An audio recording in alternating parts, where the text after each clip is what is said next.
Let's go into away from Shatawale and the courts and the pastor in question and matters arising. The president, Nana Addo Akufo-Addo, has called for civility and tolerance in the public's discourse of the anti-LGBTQ plus law.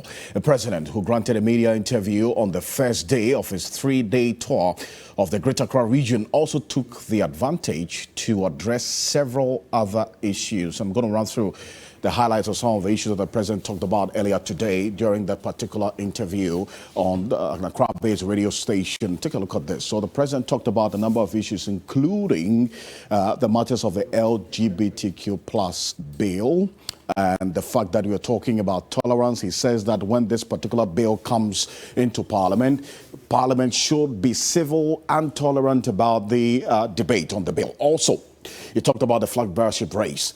He says the party should give level playing field for all interested in this particular flag bearership race. We know about 6 people whose names have popped up. The law school mass failure issue. He says that not enough space to admit failed students. That's something that has generated a lot of debate online, because is it about an issue of the student passing or the law school's capacity to admit those who have passed? And as a result, even though you pass the exams, you fall off because the law school doesn't have enough capacity. Now, the next one he talked about is the Cape Coast Harbour.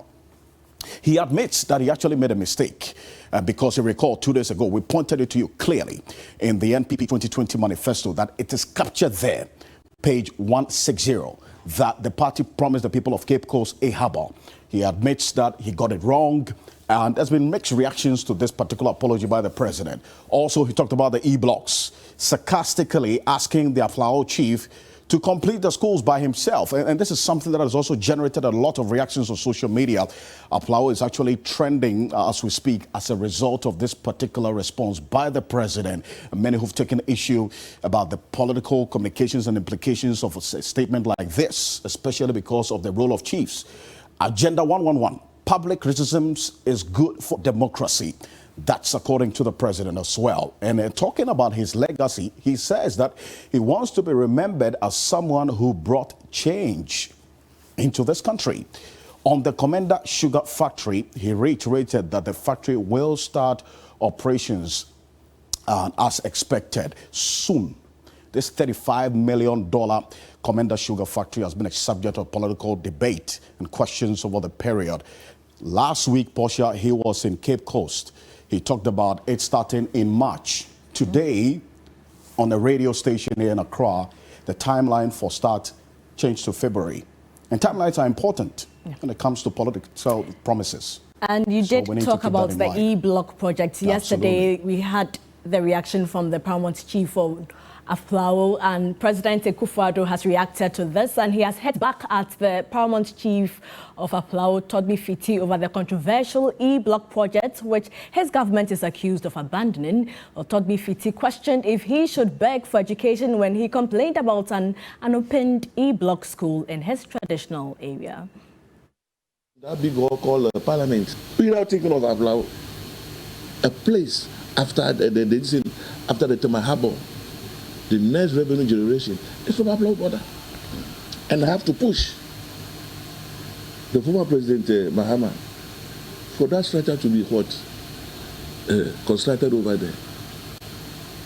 I have to be running from here to Accra. Begging. Should you beg for education? No. There's something happening. In the era of the MPP now, we have the free senior high education. And my people are not benefiting because the school is not here. I carry this message to the Minister of Education that come February, I want this school to be open.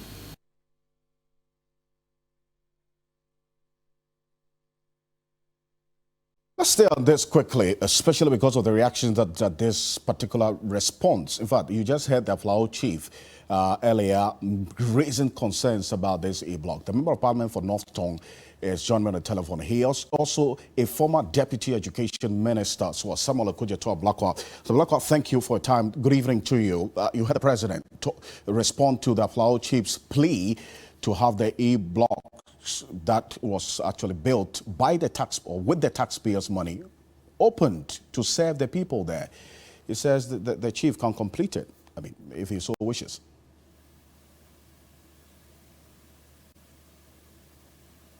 Hello, Mr. Blackwell, can you hear me? Hello, Mr. Blackwell, can you hear me?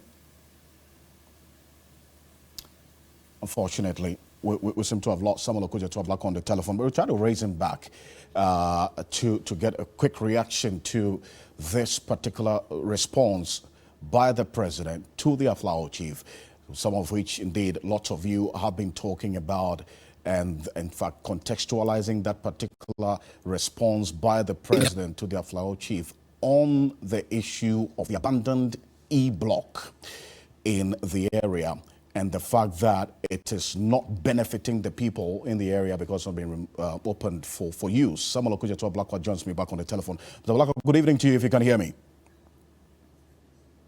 Okay, we'll get back to it. But President Akufo-Addo's response is saying that government is committed to finishing some of the projects, but not without taking a jab at Togbe Fiti during a media interview on Peace FM, where he questioned the locus of the chief to issue such an ultimatum to government.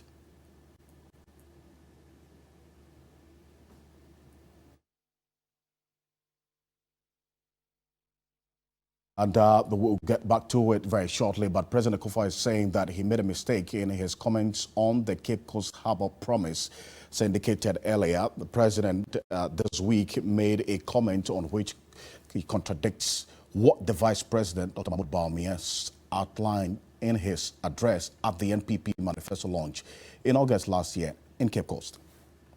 Yeah, was talking about the triangular flow of tourism and movements in Cape Coast, between Cape Coast, Takoradi, and Accra.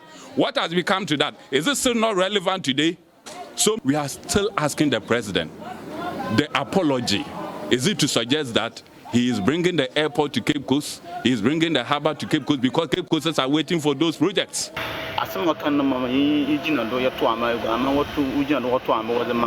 You promised us, and that is why we voted for you. Cape Coasters demand the harbour from Nana Addo.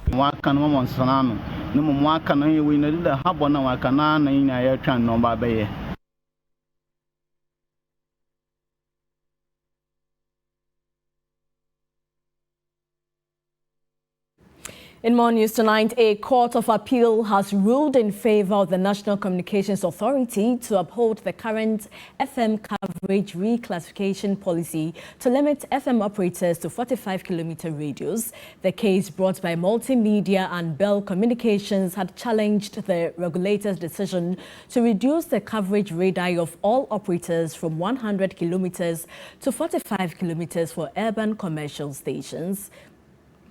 Let me now hand over to Alfred. So, yes, now, and Portia, thank you. So, let's go back onto the telephone now and do a quick reaction to the president's response to the AFLAO chief on the E-block that has not been put to use in his area. Samuel Okuja Blackwell joins me on the telephone. He is a member of parliament for North Tongue, but more importantly on this subject, a former deputy education minister. Mr. Blackwell, good evening to you.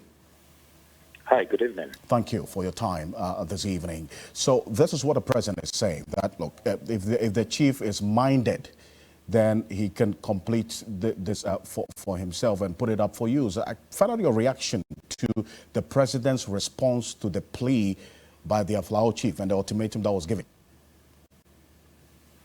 This will go down as the most condescending, the most disrespectful, the most disdainful, and the most contemptuous retort that any president of the Republic has directed at a paramount chief.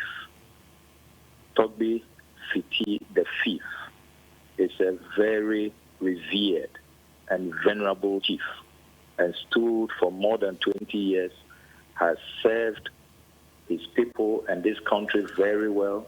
We have seen his visionary leadership under President Rawlings, President Kufuor, President Mills, President Mahama, and the current president. What Togbe Fiti said is not different from what chiefs all over the country have been saying, that projects in their communities which have been abandoned should be attended to. We know that there has been this culture of abandoned projects. We have had chiefs, some of them, their sub-chiefs, their subjects have even led demonstrations. There was one in Abetifi a few weeks ago. We had the Tepahene complain about abandoned hospitals. We have had the Kumewuhene complain about an abandoned hospital. Look, chiefs and queens all over the country have complained about this culture, which is retarding progress. As president, you don't use this intemperate language when a legitimate call has been made by a chief who is passionate about the development of his people, particularly their education, which, as you know, cannot be compromised for a second. So for you to retort that, then he can go and build it himself, to wit. We do not pay our taxes to Togbe Fiti. Togbe Fiti is a paramount chief of AFLAO, where there's a lot of commercial activity. It's a beehive of economic activity. One of our most active, sprawling border towns. All their taxes, a lot of it, but all of it, I should say, goes to the central government. So to tell the chief that he should go and complete it if he's that frustrated or if he's that worried, and then to continue to say that he's just engaged in propaganda and all of that. Look, I served at the Ministry of Education, and I know that these community e-blocks, the community day e-blocks, it takes 18 months to complete them. 18 months. So if you have been in power, you inherited this. It was at some second floor, we are told. And almost 5 years, it has not been completed. Clearly, there is no commitment, there is no political will to complete this project. And the chief is saying that, look, my students are stranded. They also pay taxes, they are citizens, they deserve to benefit from the free SHS program. What is wrong with what the chief has said? And how different is what the chief has said from what contemporary chiefs, colleague chiefs are saying all over the country? For you to give him such an intemperate, such an incendiary reply. The president must quickly retract. He must apologize. Look, we want to unite. We want to come together. We want national cohesion to be our raison d'etre. The president must be leading that effort. The president should not be at the forefront of discriminating, of dividing our ranks, and making some chiefs feel that they are not important, making their people feel that they do not belong to this republic. It is really repugnant what the president has done. I recall yesterday, Kwesi Kwarteng, who speaks for the Education Ministry, indicated that reason why some of these e-blocks have not been completed is because funding was not made available for it.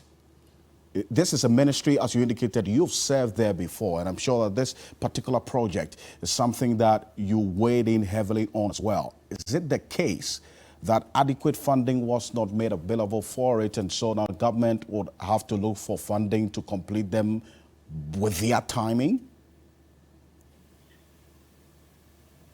The colleagues who took over from us at the Ministry of Education should accord the people of this country some modicum of intelligence and treat the people of this country with respect. When you inherit projects are funded by the budget that is read in Parliament. The allocations are made by the government. The government determines what its priority is or what its priorities are. If the e-blocks you have inherited are a priority to you, you will allocate funds and you will complete those projects. To the extent, look, no government takes over and then for any kind of project you have a pot of money there.